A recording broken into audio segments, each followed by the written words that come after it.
الحمدللہ والصلاۃ والسلام علی رسول اللہ، اما بعد۔ جب جمعہ کے دن عید پڑ جائے تو ایسی صورت میں جو لوگ صلاۃ عید پڑھ لیں انہیں صلاۃ جمعہ پڑھنے کی رخصت ہے۔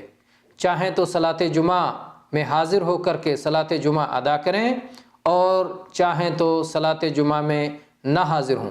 اس سلسلے میں زید ابن ارقم رضی اللہ عنہ کی حدیث ہے کہ نبی کریم صلی اللہ علیہ وسلم نے صلاۃ عید پڑھی، پھر آپ نے جمعہ کی رخصت فرمائی اور کہا من شاء ان یصلی فلیصلی، جو شخص صلاۃ جمعہ پڑھنا چاہے وہ صلاۃ جمعہ پڑھ سکتا ہے۔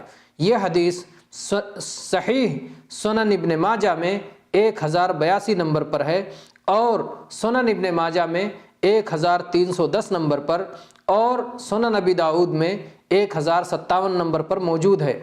تو اس حدیث سے معلوم ہوتا ہے کہ جو شخص جمعہ پڑھنا چاہے پڑھ سکتا ہے اور جو نہ پڑھنا چاہے تو اسے اس کی اجازت ہے۔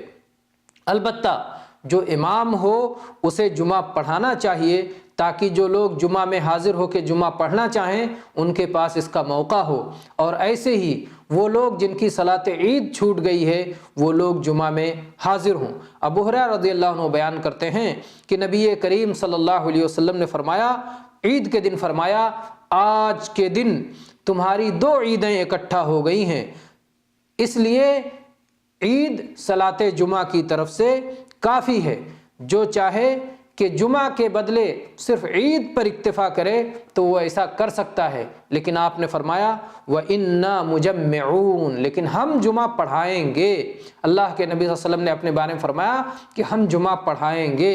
تو یہ امام کا طریقہ ہونا چاہیے کہ امام جمعہ پڑھائے تاکہ جو جمعہ پڑھنا چاہتے ہیں ان کے لیے موقع میسر رہے۔